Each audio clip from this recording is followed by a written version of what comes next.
Inimesed, kes täiskasvanuna on loomaarstid, on lastena natukene omamoodi.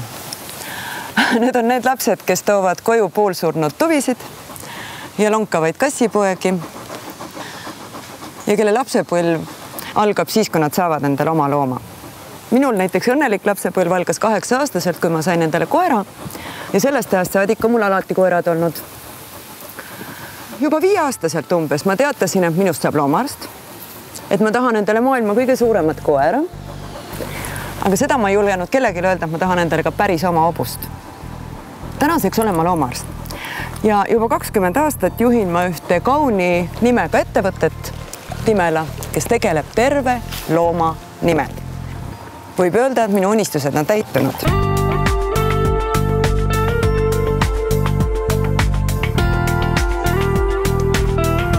Timela esindab maailma parimaid veterinaartarbeid terves Baltikumis.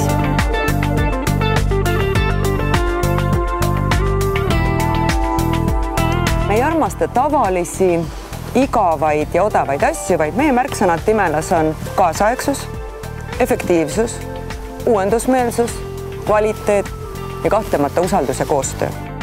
Oma elust olen ma 5 aastat elanud Rootsis ja Norras ja sealt tekkis ka Timelas 90. aastate alguses unistus jõuda Skandinaaviale järele, et meil oleks sama uhked kliinikud ja meil oleks sama efektiivsed farmid. Täna me võime öelda, et Eesti farmer on palju kaasaegsem kui Skandinaavias.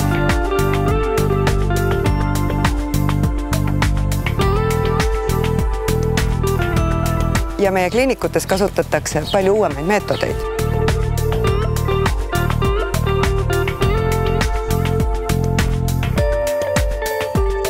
Aga üks unistus on jäänud veel täitumata. Selle unistuse täitmise nimel me teeme müügifirma jaoks täiesti mõeldamatuid asju. Me viime Istanbuli rahvusvahelisele konverentsile 40 väikeloomaarsti kogu Baltikumist. Me toome maailmakuulsaid loomaarste Eestisse esinema. Me kirjastame õpperaamatuid.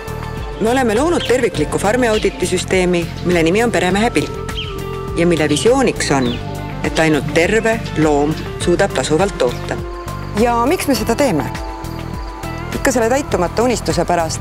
Ja see unistus on, et Baltikumi loomaarstid suudaksid end sama hästi müüa kui nende kolleegid Põhjamaades. Me usume, et kui me suudame pakkuda loomaarstidele süsteemseid teadmisi, kuidas efektiivsemalt töötada ning samas toetada nende isiksuslikku kasvu, siis meie unistus täitub. Tegelikult loomaomanikud tahavad, et nende loomi ravitakse parimal võimalikul moel.